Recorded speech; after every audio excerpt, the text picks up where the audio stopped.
السلام علیکم میرے معزز بہنوں اور بھائیو، آج ہم آپ کو اسلام کے تیسرے خلیفہ حضرت عثمان بن عفان رضی اللہ تعالیٰ عنہ کے بارے میں بتائیں گے۔ حضرت عثمان رضی اللہ تعالیٰ عنہ سن 576 ہجری میں پیدا ہوئے۔ قریش کی مشہور شاہ بنو امیہ سے تعلق تھا۔ پورا نام عثمان رضی اللہ تعالیٰ عنہ بن عفان بن امیہ بن عبد الشمس بن عبد المناف تھا۔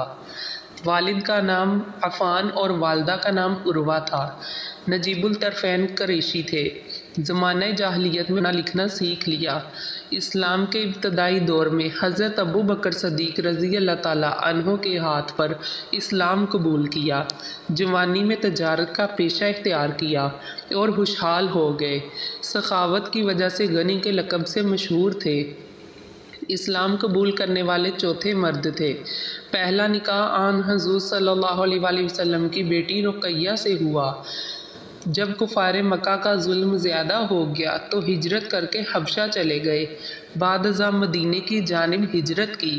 حضرت رقیہ رضی اللہ تعالیٰ عنہ کی وفات کے بعد حضور اکرم صلی اللہ علیہ وآلہ وسلم کی دوسری صاحبزادی حضرت ام کلثوم کے ساتھ نکاح کیا۔ اس وجہ سے ذوالنورین کا لقب ملا۔ حضرت عثمان غنی رضی اللہ تعالیٰ عنہ ایک مالدار تاجر تھے۔ انہوں نے فروغ اسلام اور استحکام اسلام کے لیے اپنی دولت کو بے دریغ خرچ کیا۔ صلح حدیبیہ سے قبل آپ رضی اللہ تعالیٰ عنہ مسلمانوں کے سفیر بن گئے۔ جب ان کی شہادت کی غلط افواہ اڑائی گئی تو مسلمانوں نے حضور صلی اللہ علیہ وآلہ وسلم کے ہاتھ پر بیعت کی، جسے بیعت الرضوان کا نام دیا جاتا ہے۔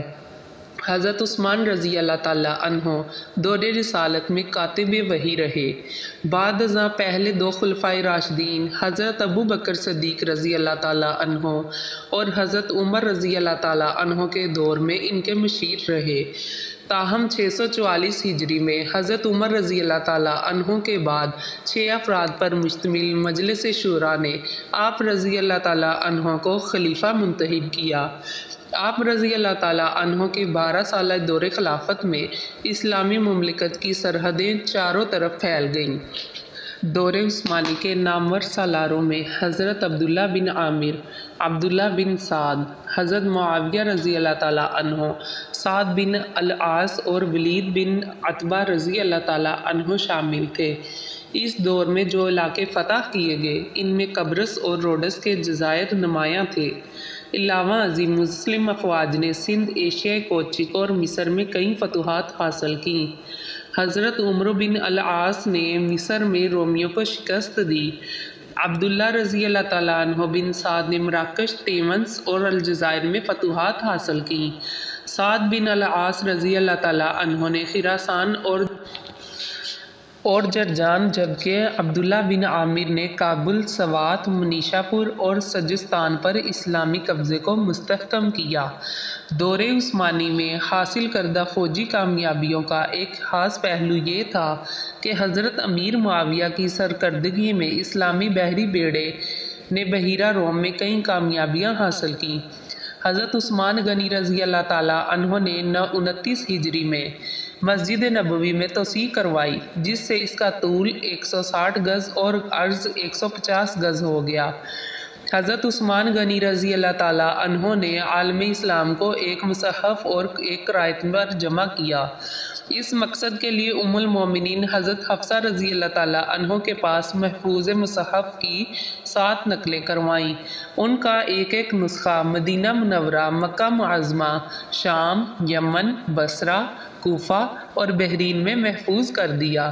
مصحف عثمانی رضی اللہ تعالیٰ عنہ میں سے 4 نسخے اب بھی دنیا میں حجرہ نبوی، استنبول، مصر اور ماسکو میں موجود ہیں۔